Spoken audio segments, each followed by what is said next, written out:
Quando o ser humano tornou-se pecador, era preciso que o preço do pecado fosse pago. E este preço requeriria morte, porque o salário do pecado é a morte, diz Paulo em Romanos 6:23. E o próprio Deus, quando colocou Adão e Eva no jardim do Éden, os advertiu: olha, comam de todos os frutos que vocês encontrarem aqui, mas da árvore da ciência do bem e do mal vocês não devem comer, porque se vocês comerem, certamente morrereis.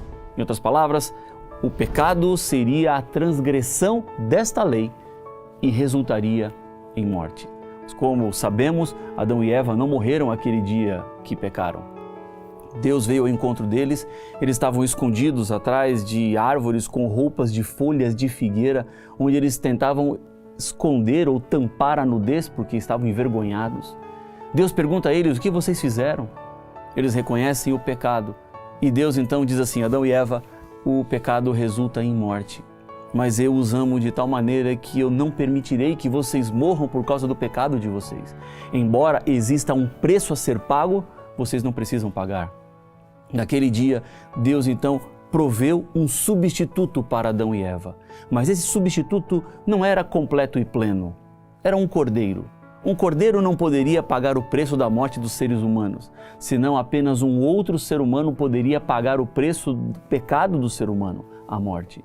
Mas naquele dia, Adão e Eva simbolicamente transferiram os seus pecados para a cabeça daquele cordeiro, que foi morto. A morte dele significava naquele instante o preço pago pela consequência do pecado.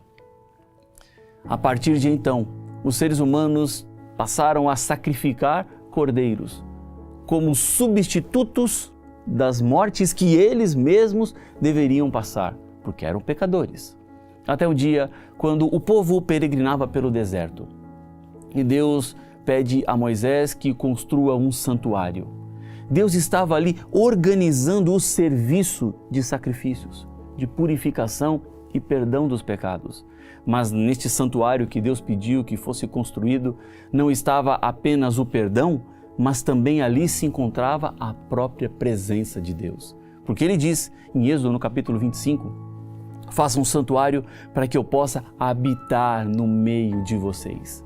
Ali era a casa de Deus, ali era a morada de Deus. E este santuário serviu à humanidade até o dia que Cristo morreu na cruz do Calvário. Hoje, eu e você não precisamos mais matar cordeiros, porque, segundo as palavras de João Batista, ao ver Jesus para ser batizado, ele disse: eis o Cordeiro de Deus que tira o pecado do mundo. É isso mesmo. Não preciso mais de cordeiros animais, porque temos Jesus, o Cordeiro de Deus, que foi morto pelo meu e pelos seus pecados. Não é bonito isso? Não é significativo isso?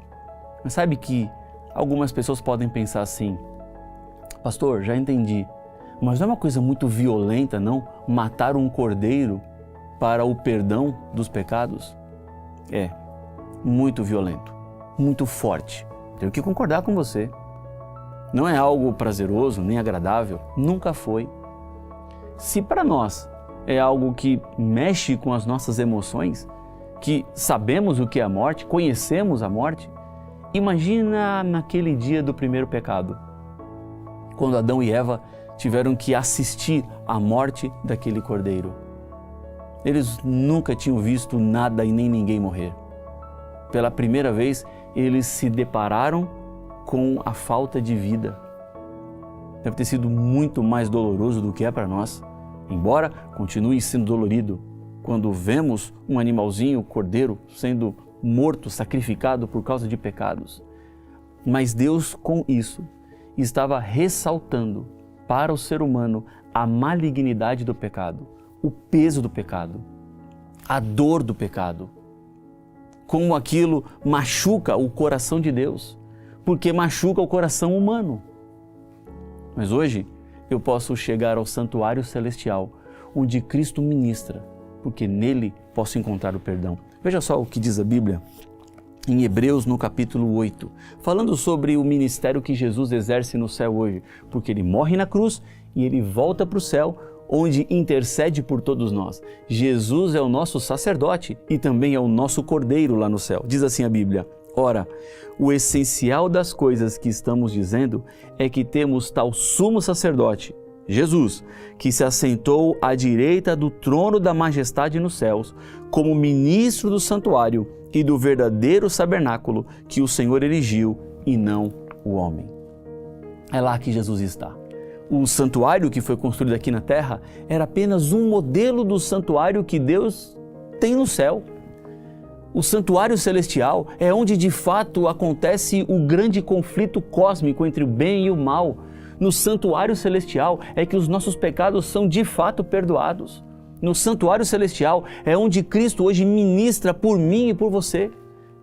No santuário celestial é onde Jesus está orando pela minha vida, pela sua vida, onde Jesus está trabalhando pela minha e pela sua salvação. Veja um texto que interessante, que está em 1 João no capítulo 2, versículos 1 e 2. Olha que coisa mais linda. Meus filhinhos, João começa com uma expressão de proximidade, de carinho. Escrevo-lhes estas coisas para que vocês não pequem.